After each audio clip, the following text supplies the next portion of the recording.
You can bring us the machinery and equipment to assist us to set up something like this, or you can bring the capital skills, or you can bring the training skills that you already have in your system to form part of it. So it's really a lot of different means, but it is sitting together as an industry to say, I'm willing to help with this, I'm willing to help with this, so that we set it up as a proper structure, and at the end of the day making sure that the business model works.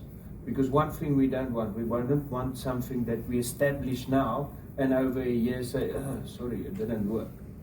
We want something that's sustainable going forward, so that it's for the industry working. And we've got a lot of examples that we've done over the years where industry really established something that works for them. And that's what our call is.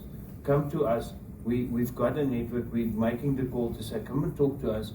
And let's establish something that's workable for the industry and taking hands. Obviously, this is something that is not a cheap exercise, and it's not something that is a quick exercise, and we need everyone's help to say, let's establish it. We've got a network, we'll make the facilitation of it, we'll set it up, everything, but we need the hands to help us with it.